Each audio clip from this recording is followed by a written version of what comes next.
Hello, good morning. आज चाहिँ हामी लिएर आएका छौँ यो मकवानपुरको भिडियो। मकवानपुर जिल्लाको यो मुलाबारी इलाकाको भिडियो चाहिँ धेरै दिनपछि जमर्को गरेर यो भिडियो लिएर आएका छौँ। कृपया हेरिदिनु होला, साथ दिनु होला। पारी देख्ने भ्यू पनि तपाईँले देख्न सक्नुहुन्छ। यो पहिला पनि मैले थोरै भिडियो हालेको थिएँ। अहिले चाहिँ हामी गइरहेछौँ।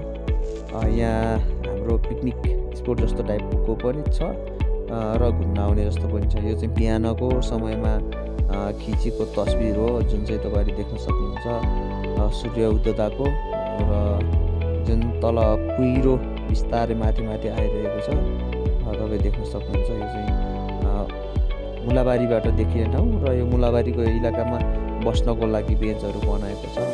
यो चाहिँ लगभग तपाईँ देख्न सक्नुहुन्छ मकवानपुरको जुनसुकै अग्लो ठाउँहरूमा, घुम्ने ठाउँहरूमा यस्ता बेन्चहरू धेरै जसो राखेको पाइन्छ।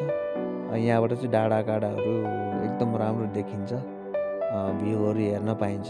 बिचमा खुल्ला जमिन छ र छेउछेउमा पातलो रुखहरू छ, जसले गर्दा हामीलाई वरपरको भ्यूहरू चाहिँ देख्न पाइन्छ। तपाईँ देख्न सक्नुहुन्छ गोलो घर बनाएको छ, 2वटा छ पारी। त्यहाँ चाहिँ हामी घुम्न आएको बेलामा जे होस् बसेर खानको लागि भन्दा पनि बस्नको आराम गर्नको लागि हो। र यदि पिकनिक खाएको खण्डमा चाहिँ के त बसेर खान मिल्ने ठाउँ छ। तपाईँ पनि मकवानपुर आएको खण्डमा अब यो मुलाबारीमा आउन सक्नुहुन्छ। जुन चाहिँ तपाईँ यता चितलाङबाट माथि उखरगाउँ हुँदै पनि जान सक्नुहुन्छ। बाइकमा आए पनि बाइकमा आउन पनि सकिन्छ। यताबाट देखिने भ्यूहरू चाहिँ एकदम राम्रो छ, तपाईँ देख्न सक्नुहुन्छ। हिमालहरू पनि देखिराखेको छ यहाँबाट चाहिँ। तपाईँले यसमा फोटोहरू खिच्न सक्नुहुन्छ है। राम्रो छ हिमालहरू पनि, कतिपय हिमालहरू चाहिँ देखिँदैन है। थाहा छ तपाईँलाई पनि डाँडाकाँडा हेर्दै पिकनिक खानुको मजा बेग्लै हुन्छ। पक्कै पनि तपाईँले ट्राई गर्नुहुनेछ। अब नजिक मकवानपुर जिल्ला नजिक हुने मान्छेहरू तपाईँलाई स्वागत छ, आउन सक्नुहुन्छ। हिमाल हेर्दै पिकनिक खानुको मजा लिनुहोस्, रमाइलो गर्नुहोस् है। तपाईँलाई यो भिडियो हेरेर कतिजना आउनुहुन्छ सो कमेन्ट पनि, आउन मन लागेको मान्छेले कमेन्ट पनि लेखिदिनु होला।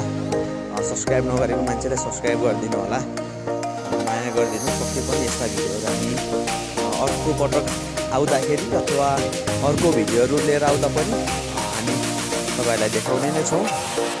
यस्ता विभिन्न ठाउँहरू घुमेको भिडियोहरू आउँदै गर्छ। अहिलेलाई भने लाग्दैछौँ मुलाबारी इलाकाबाट मनोकामना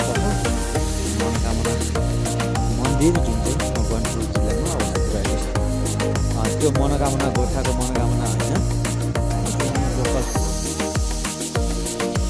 चितलाङदेखि अगाडि गएर बजबाराईदेखि माथि उखरगाउँ हुँदै मनोकामना मन्दिर लाग्दैछौँ है। यो चाहिँ हो हाम्रो मनोकामना मन्दिर, जसको छेउमा चाहिँ तपाईँ देख्न सक्नुहुन्छ त्रिशुल रहेको छ। यो त्रिशुल पनि टाढाबाट चाहिँ मसिनो काठ जस्तो देखिन्छ, तर नजिकै गएर हेर्दा त्रिशुलहरू देखिन्छ है। मनोकामनाबाट देखिने भ्यू पक्कै पनि तपाईँलाई रमाइलो लाग्यो होला।